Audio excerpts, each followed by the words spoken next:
Il est 14 h ce mercredi, les voyageurs peuvent emprunter les escalators. La station de métro Gare d'Oulin est officiellement ouverte au grand public. C'est super pour aller à la Part-Dieu. Je gagne une demi-heure là sur le trajet. Bon voyage? Oui, merci. Au revoir.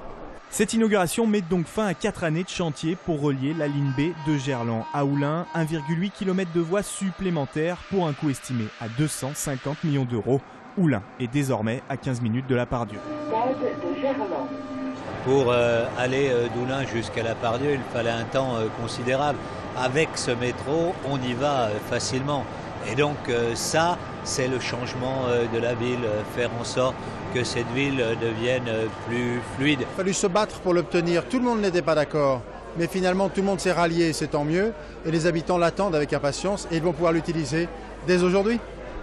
Car ce nouveau pôle multimodal intègre aussi une gare SNCF, des parkings voitures, vélos et lignes de bus. Il y aura au moins aux alentours aussi entre 15 000 et 20 000 voitures qui ne rentreront plus dans le centre de Lyon parce que soit par les bus, soit directement par les parcs relais, ils viendront se poser au métro. Et justement, les Oulinois étaient nombreux cet après-midi pour cette première. Si certains sont venus par curiosité comme cette famille, d'autres en revanche avaient déjà de vraies raisons d'emprunter le métro. Vous allez où? Aix-en-Provence. Donc là, direction Gare la Part-Dieu Et après le train. Et avant, vous faisiez comment quand vous partiez d'Oulin? En C7 et on espérait que ça arrive à l'heure. 20 000 voyageurs sont attendus quotidiennement sur ce nouveau tracé.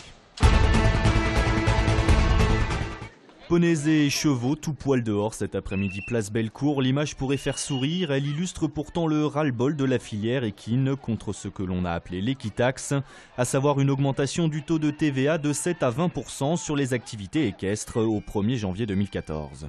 Pratiquement tous les sports en France sont subventionnés. Avec nos impôts, on paye les piscines, on paye les dojos pour le judo. Nous, on est quand même le 3e sport en nombre de licenciés. Et finalement, on est autonome, on n'a pas de subvention et en plus, on nous augmente la TVA. Ça nous paraît profondément injuste. Avec 39 000 licenciés, Rhône-Alpes est la 2e région de France en nombre de pratiquants, répartis dans environ 850 centres équestres. Si la hausse de la TVA est confirmée, beaucoup craignent de mettre la clé sous la porte ou d'avoir à licencier des salariés. Aujourd'hui, j'ai 8 salariés. Je vais arriver à tenir le coup, on va dire, jusqu'au mois de septembre. À partir du mois de septembre, je verrai les inscriptions que j'aurai. Selon les inscriptions, je garderai ou je ne garderai pas mes salariés. Sur Rhône-Alpes, il y a 3500 personnes directement impliquées dans l'équitation, dont 2500 emplois pérennes, rien que les centres équestres. On estime une perte d'emploi de 63% à l'heure actuelle. Entre 650 et 1000 personnes ont défilé dans les rues de Lyon aujourd'hui. Chevaux et poneys, en revanche, eux, n'ont pas été comptabilisés. Les sages-femmes campent sur leur position, en grève depuis le 16 octobre dernier pour obtenir le statut de praticien hospitalier. Leurs revendications n'ont toujours pas été entendues. Depuis lundi, elles ont donc installé des tentes devant la maternité des hôpitaux Lyon-Sud. On se relaye, la journée il y a toujours minimum 2 personnes à la table pour accueillir les gens, leur parler.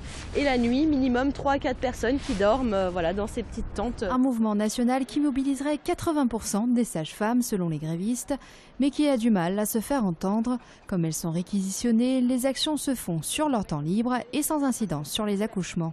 Nous n'avons pas eu de réponse à nos revendications, donc c'est d'abord d'être premier recours dans la santé des femmes et le deuxième c'est d'être reconnu comme profession médicale parce que nous sommes une profession médicale dans les textes. Les groupes de travail n'ont pas mené à grand chose pour l'instant, donc c'est pour ça qu'on montre qu'on est encore là et qu'on continuera.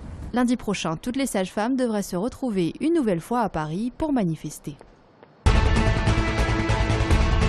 Nouvelle grève des cheminots contre la réforme ferroviaire demain. 60% des TER seront assurés selon la SNCF ainsi que 6 TGV sur 10. En revanche, le tram-train de l'Ouest lyonnais, lui, toujours bloqué pour une autre raison. Les expertises techniques par Alstom se poursuivent après l'incident de la semaine dernière. L'alerte à la pollution aux particules fines est maintenue sur l'agglomération lyonnaise en raison des conditions météo. Les personnes sensibles sont appelées à éviter les efforts physiques. Alors les prix des sapins, donc on a le Norman. Donc le Norman ne perd pas ses aiguilles et il n'a pas d'odeur. Donc celui-ci, c'est une taille de 60 à 80 cm. Donc il est à 15 €. Épicéa, Norman ou Nobilis, il y en a pour tous les goûts sur le traditionnel marché au sapin de Noël installé quai Saint-Antoine à Lyon jusqu'au 24 décembre. Près de 2000 arbres attendent de trouver preneur. C'est ouvert tous les jours de 8h à 19h. C'est désormais une tradition bien installée depuis 2004. À Ouin, petit village du Beaujolais, on présente au moment de Noël toute une collection de crèches, cette année sur le thème du blanc. On s'est retrouvé avec une cinquantaine de crèches dès la première année, donc ça a beaucoup plu aux habitants. Ils ont joué le jeu et depuis ils jouent le jeu, ça fait 10 ans cette année.